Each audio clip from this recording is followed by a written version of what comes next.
بسم اللہ الرحمن الرحیم۔ دی اردو ریالٹی کے معزز ناظرین، السلام علیکم۔ ناظرین کرام، سائنسدانوں کی ریسرچ کے مطابق روشنی کی اسپیڈ 1,82,200 میل فی سیکنڈ ہے۔ سائنسدان روشنی کی اسپیڈ کو سب سے تیز رفتار چیز مانتے ہیں۔ ان کی بات میں وزن بھی ہے۔ وزن اس لیے ہے کہ روشنی کی یہ اسپیڈ اتنی سریع ہے کہ روشنی کی ایک لہر ایک سیکنڈ میں زمین کے گلوب کے گرد 8 مرتبہ گھوم جاتی ہے۔ جیسا کہ عرض کیا ہے کہ روشنی کی رفتار 1,82,200 میل فی سیکنڈ ہے۔ اگر روشنی کی ایک لہر اپنی پوری رفتار سے 1 سال تک چلتی رہے تو 1 سال میں جتنا فاصلہ طے ہوگا اسے نوری سال کہیں گے۔ اگر حساب کیا جائے تو 1 سال میں یہ فاصلہ 57,39,00,000,000 میل ہوگا، جو کلومیٹروں میں 91,82,00,000,000 کلومیٹر بنتا ہے۔ آئنسٹائن کا کہنا ہے کہ اگر روشنی کی ایک لہر 1,82,200 میل فی سیکنڈ کی رفتار سے کائنات کے ایک سرے سے دوسرے سرے کی جانب سفر کرتی ہے تو وہ اپنا سفر کم و بیش 3 ارب نوری سال میں مکمل کر سکے گی۔ یہاں سے کائنات کی وسعت کا اندازہ ہوتا ہے۔ اب آپ ایک نوری سال کے دوران طے کیے گئے 57,39,00,000,000 میل کے فاصلے کو 3 ارب نوری سال سے ضرب دیں۔ ہمارا شعور اتنی لمبی چوڑی گنتی کو گن ہی نہیں سکتا۔ یہاں آ کر انسان کا ذہن مفلوج ہو کر رہ جاتا ہے، اور اپنے آپ پر اترانے والا یہ انسان پھر خوب جان لیتا ہے کہ اتنی زیادہ وسیع و عریض کائنات میں اس کی اپنی حیثیت کیا ہے۔ پھر خدا کا وجود تسلیم کیے بغیر کوئی چارہ ہی نہیں۔ آئنسٹائن بھی یہ سوچنے پر مجبور ہو گیا تھا کہ اتنی بڑی منظم کائنات کو چلانے والا کوئی تو ہے۔ آئنسٹائن کے مفروضے کے مطابق کائنات کا قطر 3 ارب نوری سال کے برابر ہے۔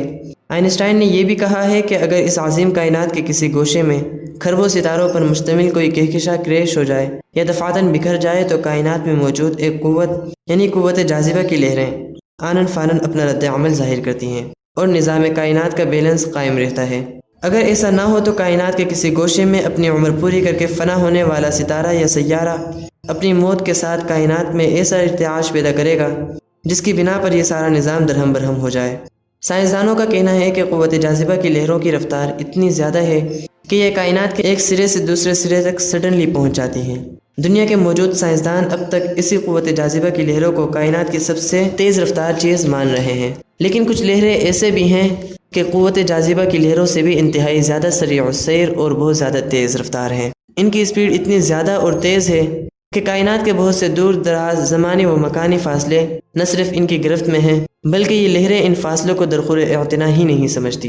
ان لہروں کا منبع انسانی ذہن ہے، عرف عام میں انہیں انا کی لہریں بھی کہا جا سکتا ہے۔ انسان کو ایک صلاحیت دی گئی ہے جسے تجسس کی صلاحیت کہتے ہیں۔ تجسس کی صلاحیتیں اس قدر زیادہ ہیں کہ دنیا کا کوئی انسان جب انہیں استعمال کرتا ہے تو اس کا ذہن 1 سیکنڈ کے 10ویں حصے میں کائنات کے ایک سرے سے دوسرے سرے تک پہنچ جاتا ہے۔ انسانی تجسس اور ذہن کی قوت پرواز اتنی زیادہ ہے کہ ماورائے کائنات بھی انسانی ذہن اور تجسس کی گرفت میں ہے۔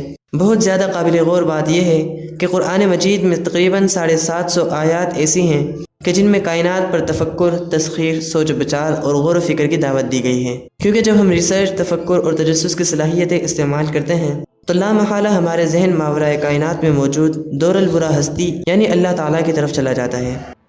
آج کے موضوع سخن سے ہمیں یہ پتہ چلتا ہے کہ اس پورے کائنات کو چلانے والی ایک ہی ذات ہے اور وہ صرف خالق الکائنات یعنی اللہ رب العالمین ہی کی ذات ہے۔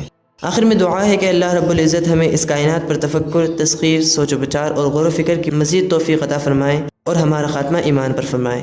اسی کے ساتھ ہماری آج کی ویڈیو کا اختتام ہوتا ہے۔ ویڈیو پسند آنے کی صورت میں لائک کریں، کومنٹ کی صورت میں ہمیں اپنی قیمتی آراء سے آگاہ کیجیے، ہمارے چینل کو اپنے دوستوں اور عزیزوں سے شیئر کیجیے اور سبسکرائب کے بٹن کو پریس کر کے ساتھ میں موجود بیل آئیکن کو بھی پریس کریں تاکہ ہماری ہر آنے والی نئی ویڈیو کا نوٹیفیکیشن آپ کو بروقت موصول ہو سکے۔ ہماری اگلی ویڈیو کے آنے تک اپنا اور اپنے عزیزوں کا بہت خیال رکھیں۔ تب تک کے لیے اللہ حافظ۔